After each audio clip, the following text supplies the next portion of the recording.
we face many challenges across the world, but today we must ensure that events like the raising of the Stars and Stripes with the rainbow flag, the holding of Gay Pride Carnival here in Provincetown, is about continuing to make progress. It's about continuing to promote, to advance the cause of all of us, but in particular, members of the LGBT community who sometimes don't feel supported and who don't have the support and encouragement that they deserve.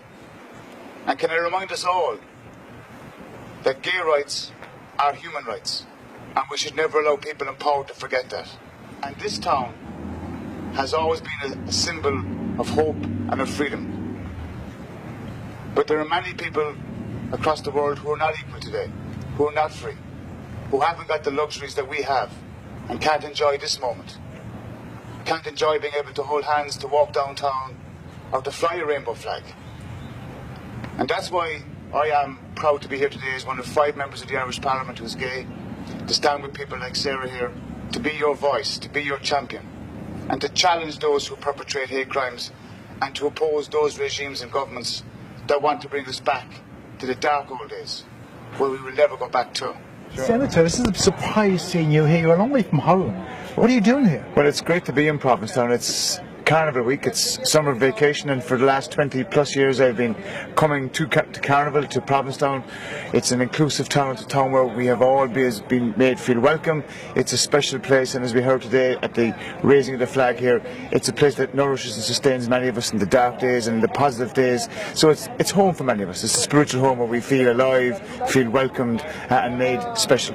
So you're not back in Dublin right now welcoming the Pope? No, the Pope is in Ireland 2 weeks from today, and I think it's important to welcome Pope Francis. It's the right of all people to be part of a church, and it's the Families Week that they're celebrating, and I suppose many of us would prefer if there was an inclusive week where they welcomed all LGBTQ plus families. But in saying that, it's, I think, important to acknowledge that the Pope Francis will be in Dublin, and it's to make him feel welcome. But today and this week is about Provincetown, it's about Carnival Week, it's about celebrating diversity, inclusivity, and it's about all of us being able to be free to be who we are. Because you're the senator from Cork, and I was there recently, because you would now have, we sent the gay B&B called the Emerson House. Emerson House with Cyril, yes. I was Cyril, you know well, and there's 2 gay bars now left. He said he's holding the flag for the gay life in there. It's one of the difficulties that we have in Cork post the successful marriage equality referendum, is that we don't have gay bars like we used to have, which I think is lamentable, because we need community. We need to be able to gather and meet together and be able to be amongst ourselves so that we can plan, we can advance, we can progress, and we can be comfortable. But in saying that, we've made huge progress in Ireland in terms of marriage equality, in terms of gender recognition, in terms of economic rights. So the positivity far outweighs the negativity. But it is a pity that we haven't got the recognised old loafers bar. But to be fair, in the case of Cyril and Emerson House, it is that beacon of welcome, and it's the place where you can be, gay and have a safe harbour in Cork. You're the second largest city in Ireland, but you have a wonderful gay pride, I know that. Yes, which was last weekend, but I think Cork is like many second cities. It suffers in the shadow of the capital, but we have our own independent niche, we have our own independent republic, in that we have a very strong community that are full of activists who advocate, who pursue the agenda of equality. And it's a difficult time now because the world is changing, and there's never been more of a need for us as activists to stand together, to fight and to promote equality. And we've nothing to be afraid of, provided we do so in a manner that brings people with us rather than divides. You're a gay Prime Minister, and you have Panty Bliss.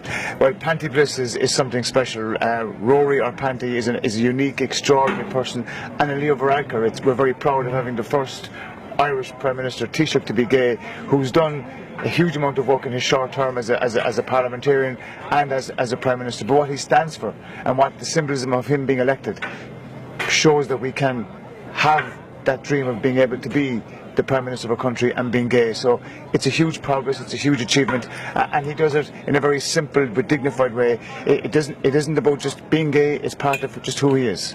And you're one of 5 LGBTQ senators in the Parliament? Yes, myself, Senator David Norris, Senator Fintan Warfield, Minister Catherine Sapone, and our Taoiseach Leo Varadkar. So Obviously, there's a need for more of us. The 5 of us work well together. I do hope that as part of the fall return that we will create an LGBT caucus within our House of the Oireachtas, within our Parliament, because I think it's important that parliaments across the world have LGBT voices, but also that we can assemble and meet as elected LGBT out politicians, so that we can have that voice, that commonality that can allow us to deliver messages across the world. Okay. We've stopped you celebrating. This is the first day of Carnival. Thank you for wanting to do politicking. Enjoy the rest of the weekend. Thank you for talking. But thank you, and I'm glad you were in Cork. You've been in the best part of Cork, West Cork. But it's about Carnival being all of us here celebrating and being able to enjoy the beauty of what Provincetown stands for and what it represents. So thank you very much. Thank you.